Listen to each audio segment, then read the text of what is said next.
Садақа берудің осы дүниедегі және ақыреттегі 10 пайдасы. Құран кәрімде 200 жерде Алла жолында садақа беру, мал сарп ету жайында баяндалған. Алла ризалығы үшін жасалған әрбір іс пен берілген затқа садақа дейміз. Берілетін садақаның үлкен кішісі болмайды. Не берілсе де ықыласпен Алла разылығы үшін берілуі қажет. Оң қолың бергенді сол қолың көрмесін. Хадисіне сәйкес берілген садақа мен жасалған жақсылықты жасырын жасау ең абзал амалдың бірі. Садақаның берген адам үшін пайдасы мен сауабы мол. Садақа адамға мейірімділікті, нәпсіні тәрбиелеуді үйретеді. Әрі мал дүние мен жүректі тазалайды.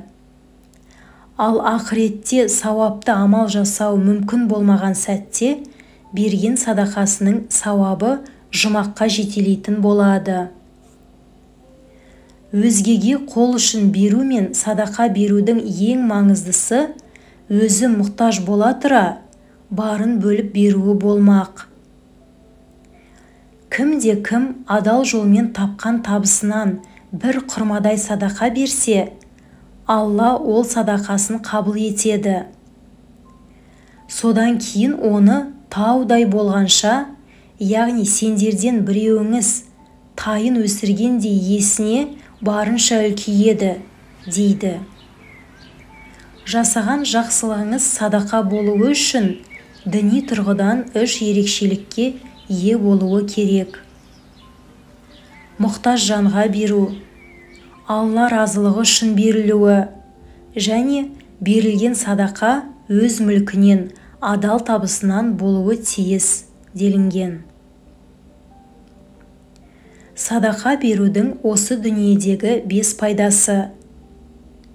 Мал дүниені тазартады, күнәларды өшіреді.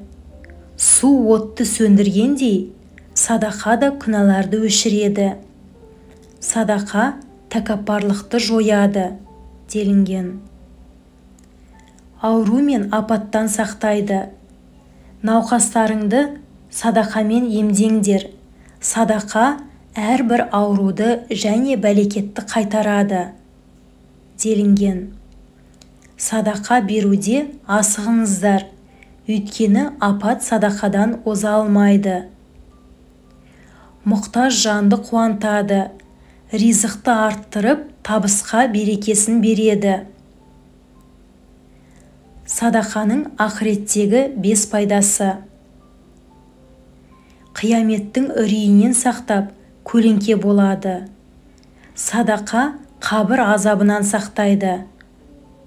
Қияметте иесін өз қамқорына алады.